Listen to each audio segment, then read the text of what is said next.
ćemo se... Ajde, Ksenija. Kao kuća, aha, okej. Je sad raport.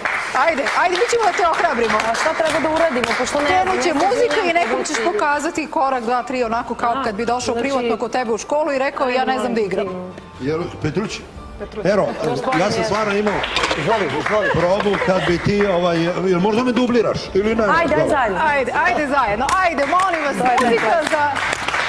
A gde treba da stanemo, mi se izvinjavamo. Evo. Plesni studio Ksenija.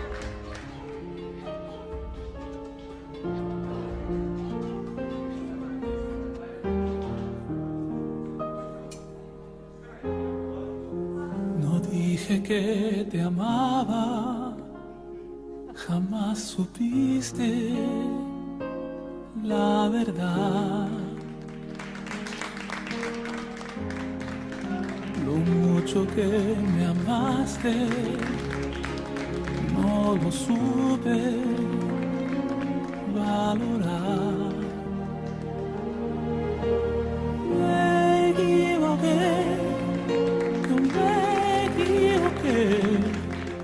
vacío me dejaste el corazón.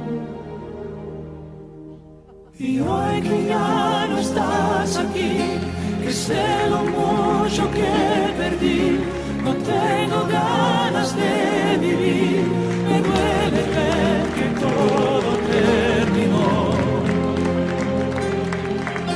Tú siempre fuiste todo para mí.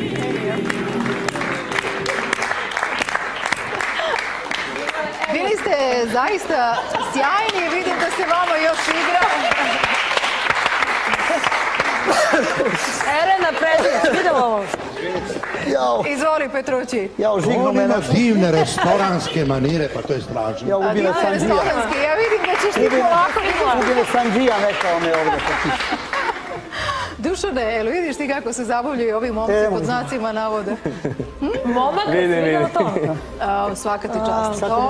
Kako mu da čivaga daje odgovor. Kad te čeka sve, moj kolega dragi. Bez vaspivavanja. Bravo, gospodine. Dogovorit će se za mamu, šalim se. Da.